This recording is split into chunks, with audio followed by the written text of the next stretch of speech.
I was born in a family of 11 children. One bedroom was for my mother and father. The other bedroom was for my 7 sisters. So there were no more bedrooms. So myself and my 3 brothers had to sleep on the wooden floor, and we were bitten by rats, and roaches crawled over our bodies. And mosquitoes were our best friends. We would wake up with blotches all over our bodies. I remember many times we couldn't sleep because of the mosquitoes. And we lived that way, but we were very happy because we didn't know we were poor. And I remember my mother and father telling us that we must learn the Bible no matter how difficult life became.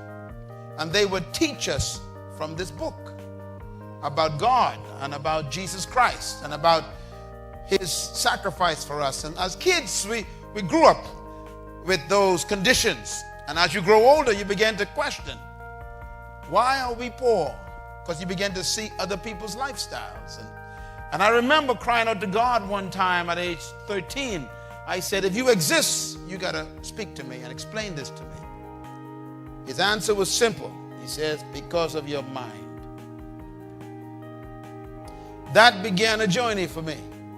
I surrendered my life to God that night at age 13. I never went back. At age 14, I wrote on paper everything I wanted to be and to do. Today, I am doing those things. And something happened between sleeping on the floor and flying my own jet today. Now, what happened is I had a mental transformation. Nothing changes until your mind changes.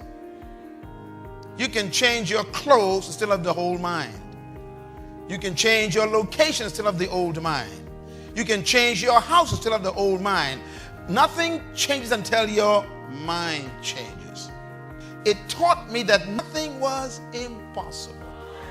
So my whole life was changed because I fed myself new information which changed my concept of me. And I discovered things like this. The greatest tragedy in life is not death. Some people think that when someone dies, that's the worst thing that can happen to you. That's not true. I discovered that the greatest tragedy in life is not death, but it's life without a purpose. It is more tragic to be alive and not know why than to be dead and not know life. Because when you are alive, you got to explain what you're doing with your hours, with your minutes, with your energy, with your talents, with your time. You got to explain, why am I here and what did I do last week with my life? Most people are living as an experiment. Nothing changes until your mind changes.